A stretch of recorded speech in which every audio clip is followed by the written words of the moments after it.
Again, once again, dressed very similar to the last video, and I do have more than one outfit, so more than likely this is take two.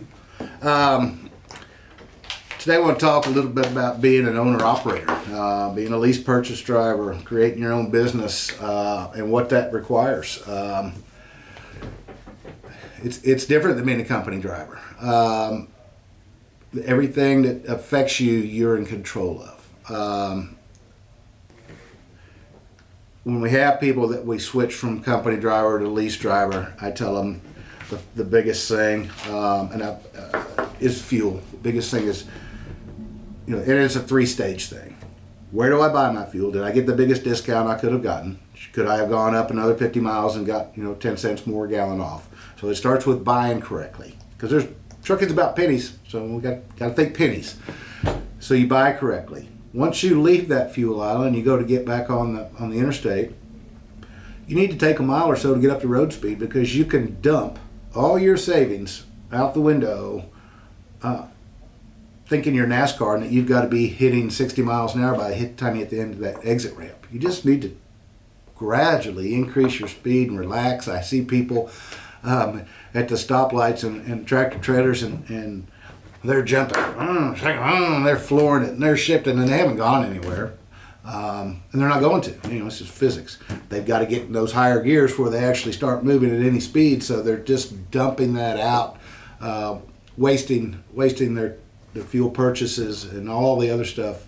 You can drive all day at 60 miles an hour and get great fuel economy, but you've lost all your fuel getting up to 60. So be smart. So there's how you buy your fuel, how you get up to speed.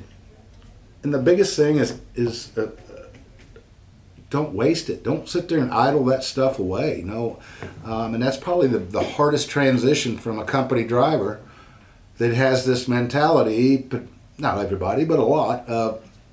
It's not my fuel. I'm going to be comfortable. I'm not going to perspire ever. I'm not going to run off this APU or EPU because I don't pay for fuel. And companies can't afford that. Nobody can. When freight rates are low and fuel cost is up here to begin with, they can't afford it. So the biggest thing that we're doing, the biggest thing that I'm concentrating on is providing tools to train new people to be successful independent contractors. And, when you come out to get rid of problems and you've got a goal to get rid of 80% and you've got this big old elephant in the corner that's 80% of the problem, you don't go spend any time with the little stuff. So the stuff I spend time with is maintenance and fuel. Keep your tires aired up. That's the biggest expense you're going to have on a truck on a normal day-to-day, is wearing those tires out too quick. And they wear out really quick if they're just 10 pounds low. So don't say I did it a week ago or I went to the Love's Tire program. That's shameful. That guy's not a better truck driver than you, and their job's to sell you tires. So air them up, check them every day. Get an air hose that clicks onto the back of your truck, and while you're doing a pre-trip and your truck's warming up or cooling off, go around and air your tires up. Air the trailer tires up. You're the one pulling it.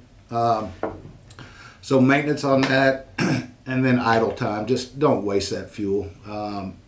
It always gets cold out there some days, and it gets hot some days. And what do normal people do? They take clothes off or put more on. Nobody lives in the luxuriousness of 64 degrees year round, unless you're in a cave. So we're putting some stuff together, and it focuses on everything from taxes, deductibles, insurance, home time. That's another one. If you break down, or if you have an issue and you're sitting somewhere for 2 days, you don't turn around and go home because you say, I already had home time requested for 2 days. As an owner-operator, as a business owner, you just had your home time. You got to suck it up and put it off a week, because you can't afford to be down all those extra days with no revenue. So, there's some things you're going to have to do to be successful, and that's just trucking. Nobody that is a trucking owner can say they didn't make those sacrifices, period. Probably a lot more. They probably didn't go home for months, back in the day when they were starting their business, getting their feet on the ground, all that stuff. If you got bills coming, you can't go home. They don't go away when you go home. They go away when you stay on the road and create revenue. So I've got my favorite part of trucking is plagiarizing other people's stuff. So like I said before in a different video, the only thing we don't share in this world is truck drivers. We do share